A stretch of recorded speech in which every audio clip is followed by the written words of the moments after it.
मोदी जी को अभी 2028 तक कोई परास्त नहीं कर सकता है। गंगा किनारे वे अपना आवास बनाएंगे और वहीं पर अपना शेष जीवन साधनात्मक व्यतीत करेंगे। राहुल गांधी जो है वो 2030 तक साध्य बने रहेंगे कुर्सी के लिए, लेकिन उनके पीएम बनने में संदेह रहेगा। राहुल जी सत्ता के नज़दीक पहुंचते पहुंचते दूर हो जाएंगे। अखिलेश जी की मेहनत रंग लाएगी और उनकी जो पार्टी है वो सत्ता में फिर से आएगी। अखिलेश जी एक धमाकेदार वापसी करने वाले हैं। योगी जी भारत के जो राजनेताओं में, जैसा कि मैंने आपको कहा कि सशक्त हस्ताक्षर करेंगे और निश्चित ही वो दावेदार हैं पीएम बनने के उसके बाद।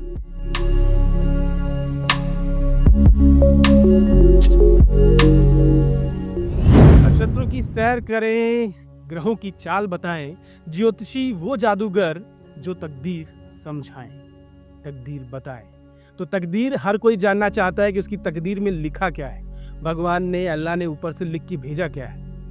पता हमको नहीं होती, पता उनको होती है जिनके पास वो गणनाएं होती हैं, जिनको पता होता है शुक्र, राहु, केतु सबकी दशाएं कहाँ हैं और ये क्या कह रही हैं किसके भविष्य के लिए।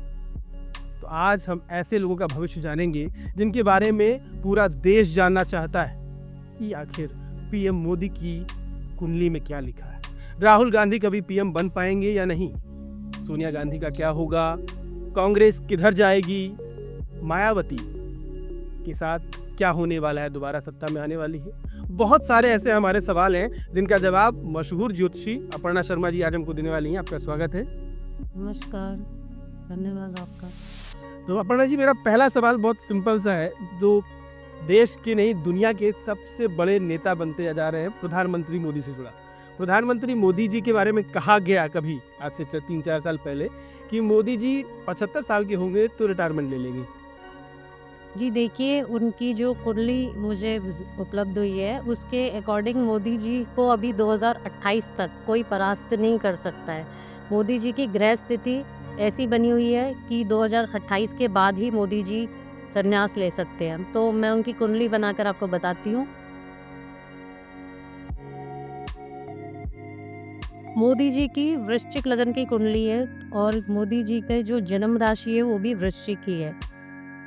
अक्टूबर 2028 तक मोदी जी की मंगल की महादशा चल रही है और उनका जो लग्नेश है वो छठे भाव में, जिसे कि हाउस ऑफ सक्सेस कहा जाता है, उसका स्वामी है। मंगल लगन में ही बैठे हुए हैं। रुचक नामक पंच महापुरुष योग का निर्माण हो रहा है मोदी जी की कुंडली में। अक्टूबर 2028 तक तो मोदी जी को कोई परास्त नहीं कर सकता, जैसा कि मैंने आपको बताया। इसके बाद मोदी जी की राहु की महादशा प्रारंभ हो जाएगी। राहु शनि के नक्षत्र में बैठे हुए हैं। शनि स्वयं राज्य भाव में स्थित है, इसीलिए राहु की महादशा में, राहु की अंतर्दशा जब आएगी तो जून 2031 तक मोदी जी प्रधानमंत्री बने रहेंगे ग्रहों के हिसाब से। जब राहु में गुरु की अंतर्दशा आएगी, प्रारंभ होगी, तब मोदी जी गहन ध्यान धारणा और मंत्र साधना में लीन हो जाएंगे। मतलब आप मैं आपको टोक रहा हूँ थोड़ा सा, मतलब आप ये कहना चाह रही हैं कि मोदी जी 2029 में भी पीएम पद के उम्मीदवार बीजेपी की ओर से रह सकते। जी बिल्कुल, क्योंकि गुरु पंचम भाव का स्वामी है मोदी जी की कुंडली में और चतुर्थ भाव में बैठे हुए हैं। और ये बताते हैं कि गंगा किनारे, चतुर्थ भाव को जल का वो माना गया है ना, तो गंगा किनारे वे अपना आवास बनाएंगे और वहीं पर अपना शेष जीवन साधनात्मक व्यतीत करेंगे। आप कह सकते हैं गंगा किनारे, बनारस को भी आप मान सकते हैं, क्योंकि जो बनारस है वो मोदी जी की कॉन्स्टिट्यूंसी है, तो शायद मोदी जी वहाँ चले जाएं साधना करने। तो यही ग्रह जो है वो कह रहे हैं अभी। मतलब अपर्णा जी के मुताबिक, उनकी गणनाओं के मुताबिक ये साफ है कि 2029 तक तो मोदी जी कहीं नहीं जा रहे और 2029 के बाद भी 2 साल तक वो प्रधानमंत्री देश के रहेंगे और उसके बाद वो कहीं साधना करने बनारस, मतलब जहाँ से सांसद हैं वहीं जाके साधना करेंगे, वापस गुजरात नहीं जाएंगे। जी यही लगता है, अभी तो ग्रह जो स्थिति कह रही है कि वो बनारस जा सकते हैं। गंगा किनारे के मतलब तो फिर केदारनाथ भी जा सकते हैं, उधर लगनंदा और वो सब। हाँ हो सकता है, लेकिन गंगा किनारे जाके वो साधना करेंगे, ये दिखता है। क्या बात। तो अपर्णा जी की गणनाएं कह रही हैं, अब पीएम मोदी क्या करेंगे ये तो उनकी तकदीर में लिखा हुआ है, जो हमने या अपर्णा जी ने पढ़ने की कोशिश की। अब अगले सवाल पे चलते हैं। पीएम मोदी की कुंडली तो आपने पढ़ ली, लेकिन अब राहुल गांधी की कुंडली में क्या लिखा है? नेता विपक्ष है, देश के नेता विपक्ष राहुल गांधी की तकदीर में क्या है? बड़ा सवाल है, जानना थोड़ा सा जरूरी है। तो चलिए जानते हैं अपर्णा जी से कि क्या राहुल गांधी कभी पीएम बन पाएंगे? जी, बड़ा अच्छा क्वेश्चन किया आपने। राहुल गांधी जो हैं वो 2030 तक साध्य बने रहेंगे कुर्सी के लिए, लेकिन उनके पीएम बनने में संदेह रहेगा। तो उनकी कुंडली देखते हैं। अच्छा, राहुल गांधी की जो उपलब्ध कुंडली है वो 18 जून 1970 रात्रि 9:52 की जो टाइम है और जन्म स्थान है दिल्ली।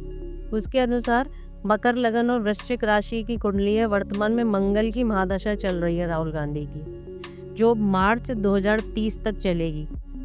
मंगल राहुल जी के लिए साधक नक्षत्र है, किंतु उनकी कुंडली में अस्त अवस्था में छठे भाव में बैठा हुआ है। आदरणीय राहुल जी 2030 तक सत्ता के लिए साध्य बने रहेंगे, लेकिन जैसा कि मैंने कहा संदेह रहेगा। इसके पश्चात राहुल जी की राहु की महादशा चलेगी और राहु जो है वो वध तारा होकर द्वितीय मारक भाव में बैठे हुए हैं, जो उनके संघर्ष को और अधिक बढ़ाएगा। राहुल जी सत्ता के नजदीक पहुंचते पहुंचते दूर हो जाएंगे। जी, बहुत बड़ी बात कह रही हैं अपर्णा जी आप। देखिए, मैं नहीं कह रही हूँ, उनकी ग्रह स्थिति कह रही है। मैं तो वही बोल रही हूँ जो मेरे को ऊपर से मैसेज आ रहा है और इस टाइम मैं पढ़ पा रही हूँ। हम लोगों को भी ऊपर से मैसेज आता है, हम अपने आप से कुछ नहीं बोलते हैं। आप अगर हमारे पास आते हैं कुंडली लेकर, तो आपकी भी उसमें डेस्टिनी होती है, आपका भी भाग्य होता है। अब एक को मैंने बताया किसी को कैंसर है, वो ठीक हो जाएगा, एक को बताया नहीं होगा, तो आपका भी तो भाग्य काम करेगा ना। और उस टाइम पर मेरी क्या दशा चल रही है और मैं कितना भगवान को मुझे यश देना चाहते हैं, तो वही मेरे मुंह से निकलेगा। तो ये मैं नहीं कह रही हूँ, उनकी ग्रह स्थिति कह रही है।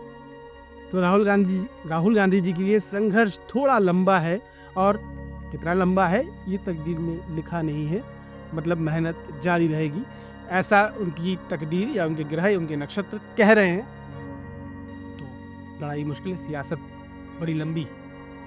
अब अगले सवाल की ओर चलते हैं।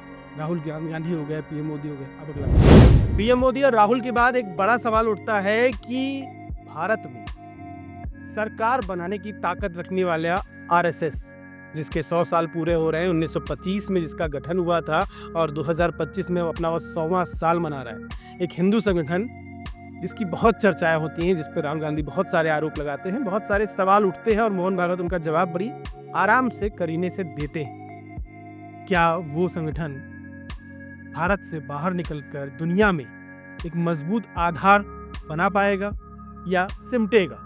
ये जानना भी जरूरी है। तो अपर्णा जी, मेरा सवाल इसलिए क्योंकि हम अभी तक ये जानते थे कि किसी व्यक्ति की कुंडली बन सकती है। इसकी व्यक्ति की कुंडली क्या आती है? जन्म के स्थान, समय के हिसाब से हम कुंडली बनाते हैं, लेकिन क्या किसी संस्था की कुंडली भी बनती है? देखिए, जब भारत आज़ाद हुआ उस टाइम का टाइम लेकर 1947 का हम जो टाइम लेते हैं, उसके हिसाब से हम भारत की कुंडली भी बनाते हैं। तो संगठन की तो बिल्कुल बन सकती है। तो जिस टाइम उस संस्था की स्थापना हुई, वो टाइम हम लेते हैं जो हम कुंडली बनाते हैं। तो इसका मतलब आरएसएस की भी हम भविष्यवाणी कर सकते हैं? जी, बिल्कुल कर सकते हैं। 100 साल पहले 1925 में दशहरे के दिन, उस समय शायद आप जानकारी देनी थी, 27 सितंबर था, तो 27 सितंबर 1925 को आरएसएस की स्थापना हुई थी नागपुर में। गणनाएं क्या कह रही हैं इसके लिए? देखिए, आरएसएस विश्व का बहुत बड़ा संगठन है, ठीक है। और आरएसएस का जो नेम, जो उसकी वो आती है मूलांक जो है, वो 9 नंबर पर आता है। 9 नंबर मंगल से रूल होता है। और आरएसएस का जो भाग्यांक है वो 8 नंबर पर आता है। 8 नंबर के स्वामी शनि है। तो मंगल और शनि जब इतने बड़े ग्रह आरएसएस से जुड़े हुए हैं, उसके मतलब स्थापना से, तो फिर आरएसएस एक बहुत बड़ा संगठन इसीलिए है। और आरएसएस आगे जो है नेपाल जैसे देशों में भी अपना प्रभुत्व जो है वो स्थापित करेगा, और वो काफ़ी बड़ा संगठन मतलब साबित होगा आगे जाकर। वो अग्रसर है और मजबूत होगा और काफ़ी बड़ा और बन जाएगा संगठन। क्या बात है, मतलब आरएसएस के 100 साल पूरा होने पर अगर इस तरह की भविष्यवाणी हो रही है कि हिंदुस्तान में तो बीजेपी एक संगठन बना के उन्होंने सरकार तक बनाई, अब नेपाल में भी उनका प्रभुत्व, मजबूती देखने को मिलेगी और शायद धीरे धीरे दुनिया के कई देशों तक इसका असर दिखे। बहुत सही भविष्यवाणी कर रही हैं आप, मतलब ऐसा लग रहा है कि सुन के बड़ा मजा आ रहा है। मैंने आपको बताया कि उनका मूलांक और भाग्यांक जो मैंने निकाला न्यूमरोलॉजी से, उसके हिसाब से मैं आपको बता रही हूँ जो मैंने तो गणनाएं कुछ और बताना चाहेंगे RSS में? मंगल नहीं, मैंने यही बताया मंगल और जो ये जुड़े हैं शनि अपने आप में सबसे ज़्यादा मतलब एक तो देर में देते हैं, जो भी देते हैं क्योंकि सबसे स्लो मूविंग प्लैनेट माने जाते हैं, तो देर में देते हैं। और मंगल अपने आप में ग्रहों के सेनापति हैं और शनि जो है वो न्यायाधीश हैं। तो जब दोनों मिल गए तो आप सोचिए ना कि कितना अच्छा आगे जाके ये संगठन खड़ा होगा। मतलब जितना देर होगा, जितना आगे बढ़ता रहेगा उतना मजबूत होता जाएगा। मजबूती से होगा और आगे अपना विश्व में परचम जो है वो लहराएगा। क्या बात, ये RSS के लिए अच्छी खबर है, आपकी भविष्यवाणी वह अच्छी है। अब अगले सवाल की ओर चलते हैं, क्योंकि सवाल बहुत सारे हैं और अपर्णा जी से हम पूरी जानकारी आज लेने के मूड में हैं कि किसके बारे में क्या लिखा है। आज राज सारे खुलने वाले हैं धीरे धीरे। सबसे बड़ा सवाल ये है कि भैया सबसे बड़ा राज्य जो है देश का उत्तर प्रदेश, 25 करोड़ आबादी वाला, उसका नेतृत्व 2027 में कौन करने जा रहा है? अखिलेश यादव ने 2024 के चुनाव में जैसी चोट पहुंचाई है बीजेपी को, एनडीए को, उसके बाद क्या अखिलेश की किस्मत चमकने वाली? क्या 2027 में अखिलेश को कुछ बड़ा मिलने वाला है? बड़ा जी, अखिलेश शब्द सुन के क्या लग रहा है, कलेश होगा या विशेष बनने वाले हैं? आप हैरान हो जाएंगे मेरी बात को सुन के एकदम से कि अखिलेश जी की मेहनत रंग लाएगी और उनकी जो पार्टी है वो सत्ता में फिर से आएगी। अखिलेश जी एक धमाकेदार वापसी करने वाले हैं जो मुझे दिखता है। ये आप बहुत बड़ी बात कह रही हैं कि मतलब जो योगी सरकार 7 साल 8 साल से चल रही है, अब उसकी रिपीट होने की चांसेस कम हो रहे हैं, इसका मतलब आप ये कह रही हैं? हाँ, मुझे जो दिख रहा है मैं तो वही बोलूँगी ना। उनकी कुंडली मैं लेके आई हूँ, जो मुझे प्राप्त हुई है वो है 1 जुलाई 1973 दोपहर 12 बजे सैपई उत्तर प्रदेश के हिसाब से मैं बोल रही हूँ जी, ये जो कुंडली मुझे मिली है। ठीक है। इनकी कन्या लगन है और मिथुन राशि है। फरवरी 2024 से 20 साल के लिए शुक्र की महादशा चल रही है और कन्या लगन वालों के लिए शुक्र योग कारक ग्रह माने जाते हैं। शुक्र में सूर्य की अंतर्दशा जून 2027 से प्रारंभ होगी। सूर्य राज्य कारक होकर राज्य भाव में बैठे हुए हैं। निश्चित ही अखिलेश जी का भविष्य उज्जवल है। तो उनकी धमाकेदार वापसी की हम भविष्यवाणी कर सकते हैं। कर सकते हैं, बिल्कुल कर सकते हैं। तो अखिलेश यादव के लिए खुशखबरी है। अपर्णा जी के हिसाब से आपकी गणनाएं कह रही हैं कि आप मुख्यमंत्री बन सकते हैं। ऐसे भी आजम खान को साथ लिया, इसको साथ लिया, सबको साधते हुए एक अच्छा संगठन, एक कुशल रणनीति दिख रही है। लेकिन योगी आदित्यनाथ के लिए एक चैलेंज है कि भविष्यवाणी ये कह रही है, गणनाएं ये कह रही हैं, और वो खुद भी एक महंत है तो सारी गणनाओं को जान और समझ रहे ही होंगे। चैलेंज बड़ा है, सीधी चुनौती देते हुए दिख रहे हैं अखिलेश यादव 2027 के चुनाव में गणनाओं के हिसाब से, ज्योतिष के हिसाब से, और ज्योतिष जादूगर होते हैं। अब वो कितना जादू काम आएगा और कितना जादू काम करेगा वो तो समय बताएगा। चलते हैं अगले सवाल की। ज्योतिष का ये जो शो हमारा है बड़ा धमाकेदार होता जा रहा है। मोदी जी के बारे में जान लिया, राहुल गांधी के बारे में जान लिया, RSS के बारे में जान लिया, अखिलेश यादव के बारे में जान लिया। अब अखिलेश मुख्यमंत्री अगर बन जाएंगे 2027 में, जैसे उनकी किस्मत में लिखा है, तो योगी आदित्यनाथ कहाँ जाएंगे? योगी आदित्यनाथ क्या देश के PM बनने वाले हैं? इस तरह का सवाल भी लोगों के जहन में आता है, चर्चाएं भी बहुत आम है। तो अपर्णा जी जानते हैं, अपर्णा जी PM बन पाएंगे योगी आदित्यनाथ?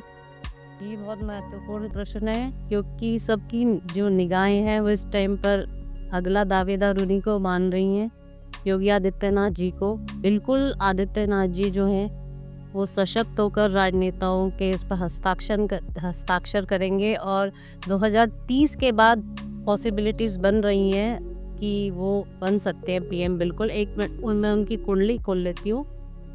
जो सूत्रों से प्राप्त जानकारी है, उनकी जो कुंडली के अनुसार योगी आदित्यनाथ जी जो हैं वो 5 जून 1972 दोपहर 12 बजे उनका जन्म हुआ है गढ़वाल उत्तराखंड में। तो जो इनकी जन्म लगन है वो सिंह लगन है और कुंभ राशि है।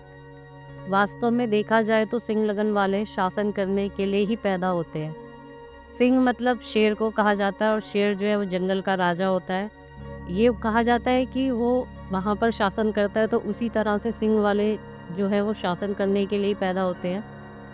अभी शनि की 7.5 चल रही है उनकी। कुछ मानसिक परेशानियों उनको षड्यंत्रों का शिकार योगी जी जो है वो होते दिखाई दे रहे हैं। शुक्र की महादशा में जब सूर्य की अंतर्दशा आएगी, योगी जी की कठिनाइयाँ और बढ़ जाएंगी। तो मतलब अभी उनको बहुत ज़्यादा संघर्ष दिखता है संघर्ष दिखता है करना। मुझे लग रहा है कि 2027 के बाद जब अखिलेश सीएम बनेंगे तब कुछ अलग दौर का शुरू होगा, वो संघर्षों वाला दौर ज़्यादा होगा। जी। तो क्योंकि दोनों ही दाव वो होंगे ना आमने सामने, तो उनको तो उनका स्ट्रगल अभी दिखता है। किंतु मंगल की जो अंतर्दशा में जब 2 फरवरी 2030 के बाद आ रही है जो मंगल की अंतर्दशा, योगी जी भारत की जो राजनेताओं में, जैसा कि मैंने आपको कहा कि सशक्त हस्ताक्षर करेंगे और निश्चित ही वो दावेदार हैं पीएम बनने के उसके बाद 2030 पक्का? फरवरी 2000। आपने गणनाएं ठीक से चेक कर ली है ना? देखिए मैं तो इस कुंडली के हिसाब से बोल रही हूँ, चेक करके ही बोल रही हूँ, तभी मैं मतलब केंद्रीय मंत्री नहीं, केंद्रीय मंत्री भी हो सकता है, प्रधानमंत्री ही है। हाँ जी, नहीं इसमें प्रधानमंत्री आपने पूछा है तो मैं प्रधानमंत्री का ही बता रही हूँ। देखिए मैंने प्रधानमंत्री मुझसे पूछा है, आपने ये नहीं पूछा है कि केंद्रीय मंत्री। अच्छा ठीक है, तो हमने प्रधानमंत्री पूछा है तो प्रधानमंत्री निश्चित बनने की दिखाई दे रहे हैं, मतलब निश्चित दिखते हैं कि हाँ वो बन सकते हैं, बिल्कुल संभावना है, गणनाएं कह रही संकेत मिल रहे हैं। ये तो योगी आदित्यनाथ के लिए उससे बड़ी खुशखबरी है कि अगर मान लीजिए यूपी की कुर्सी हिलती भी है 27 में, तो 30 में आपके पीएम बनने के चांसेस दिख रहे हैं, ऐसी गणनाएं कह रही हैं। मैं बार बार कह रहा हूँ कि गणनाओं में सब कुछ लिखा होता है। अगर अपर्णा जी ने जो तारीख समय निकाला है, जिस हिसाब से उनको जो इंटरनेट पर चीज़ें मिली होंगी उसके हिसाब से उन्होंने निकाला है और उसके आधार पर ये गणनाएं करके आई हैं और हमें बता रही हैं, अगर वो तारीख समय सब कुछ सही है तो गणनाएं भी सही हैं और बहुत बड़े बड़े दावे आप कर रही हैं गणनाओं के हिसाब से। मैं नहीं कर रही हूँ, उनकी कुंडलियाँ कर रही हैं, और जो मुझे भगवान मैसेज दे रहे हैं वो मैं अभी आपके सामने ही तो कुंडली खोल के बता रही हूँ। मतलब मैं पहले से तो कुछ नहीं सोच के आई हूँ, मैंने कुंडली बनाई है, उनका डेट ऑफ बर्थ लिखा है तो वो मैंने सेव कुंडली खोली है तब आपको। अपर्णा जी बहुत बहुत धन्यवाद आपका हमारे शो पे आने के लिए।